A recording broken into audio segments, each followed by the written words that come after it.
So now we're moving into the second section of the sermon.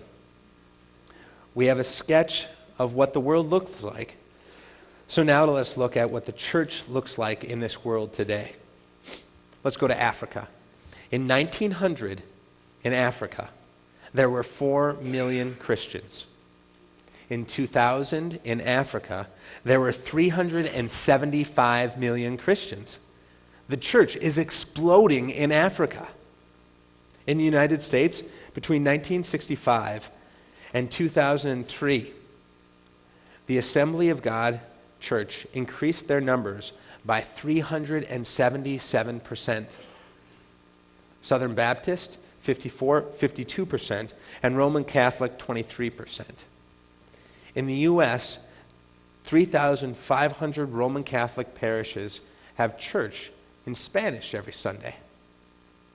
An overwhelming percentage of the people who immigrate to the United States are either Christian or become Christian soon after arriving.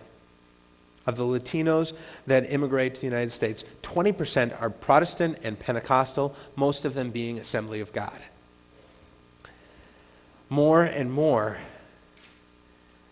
American Christianity is beginning to look like world Christianity. Now, what are the beliefs of these Christians who are increasing in numbers? They are otherworldly, they are charismatic, they are fundamentalist, and they are fideistic. Yeah, I didn't know what that word meant either. I had to look it up. Fideistic means religion can include logical contradictions without apology. Religion doesn't have to make sense. Okay. Let me be clear and brief. Where the church is growing, it is believing stuff that we don't believe. And if we were in the olden days, the institutional church would say they are heretics. So now let's look at the church. Let's continue to look at the church in the world today. Let's look at mainline denominations. They are decreasing in numbers. Between 1965 and 1999, the Episcopalians decreased by 26%, Methodists by 24%, Presbyterians by a whopping 40%, and the ELCA by a mere 8%. Between 1999 then and 2000, all of those denominations increased their rate of decline. So they started getting smaller faster. The ELCA went from an 8% rate of decline to a 12% rate of decline.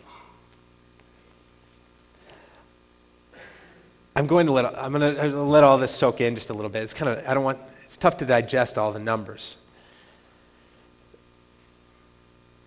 Churches like us are declining in numbers, or they're kind of like us, are declining in numbers, and churches whose theology makes us a bit nervous are increasing in numbers. The world is changing around us, and it is changing our church. When we are static, or when we stay the same, it is the world around us that determines how we change. The church that we grew up in needs to reform itself in this new world. We need to take an active role. When we say, yes, I want to be a follower of Jesus, when we say, yes, I want to be church, we are signing up for a journey to which we know the end. It's Jesus. But we really don't know what we are going to encounter along the way.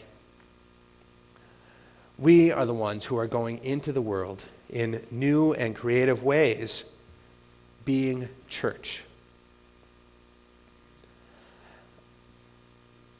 I don't know what the church is going to need to look like in this new world.